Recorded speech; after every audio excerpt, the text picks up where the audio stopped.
বাংলাদেশে চলতে থাকা কোটা সংস্কার আন্দোলনের ভিত্তিতে মনে প্রশ্ন উঠতে পারে ভারতীয় কোটা ব্যবস্থা নিয়ে।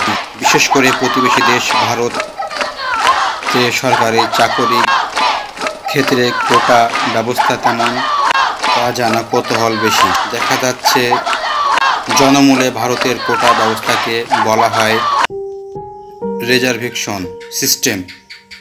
তবে বাংলাদেশের মতো শিক্ষা ও চাকরির ক্ষেত্রে আসন সংখ্যা নিয়ে আন্দোলনের দেখা গেছে ভারতের বিভিন্ন অংশে ও বর্তমান বাংলাদেশের মতো ভারতের ইতিহাসে সংরক্ষিত ব্যবস্থা উপস্থিত আছে, যা করলেই নয় বরং এটা হয়ে আসছে ব্রিটিশ আমল থেকে।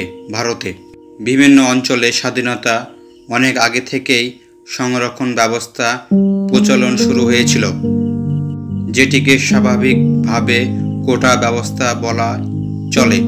তবে প্রধানত সেটি ছিল জাত বিচারের ভিত্তিতে, যেমন বর্ণ আধিপত্য কারণে সে সময় অনেক মানুষ কোটা শিকার হয়েছিল।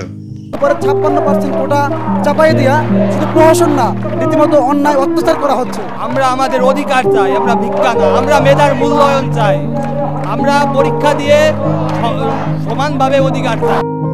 শিক্ষার্থীরা এই যে আরো বলে 56% কোটা চাপিয়ে দিয়ে শিক্ষার্থীরা অভিযোগ তুলেছেন বাংলাদেশের বাইরে মেধা পাচার হয়ে যাচ্ছে। বাংলাদেশের 18 কোটি মানুষের থেকে শুধুমাত্র 3 জন মানুষ নিয়োগ পাবে সাধারণ হিসাবে, যোগ্য প্রার্থী হিসাবে।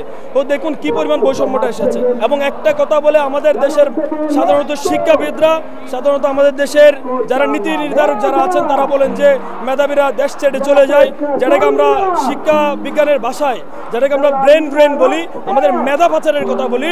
এই ধরনের কোটা প্রথা রাখার ফলে মেধাবীরা সাধারণতই স্বাভাবিকভাবেই বাংলাদেশ ছেড়ে যেতে তারা বাধ্য হচ্ছে।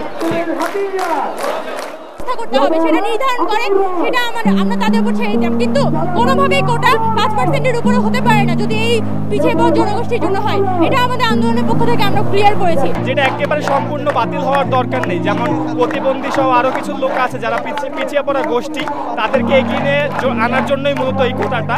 তো আমরাও চাচ্ছি না যে একেবারে বাতিল হয়ে যাক, অল্প পরিমাণে থাক, যাতে যারা অনগ্রসর তারা এগিয়ে আসতে পারে। কিন্তু তার মানে এটা না যে এত পরিমাণ কোটা থাকবে যে আমরা যারা সাধারণ শিক্ষার্থী আছি তারা তাদের যে ন্যায্য অধিকারটা আছে সেটা না পাই।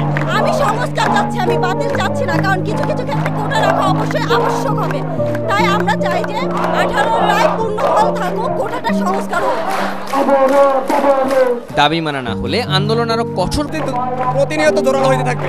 আজকে যেরকম হচ্ছে, আগামীকালকে হচ্ছে এর থেকে ডাবল। আগামীকালকে আমরা সারা বাংলাদেশে ছাত্র সংগঠন পালনের ঘোষণা দিয়েছি এবং আগামীকালকে ইনশাআল্লাহ এটা থেকে খুব ভালো একটা জোরালো প্রতিবাদ শুরু হবে।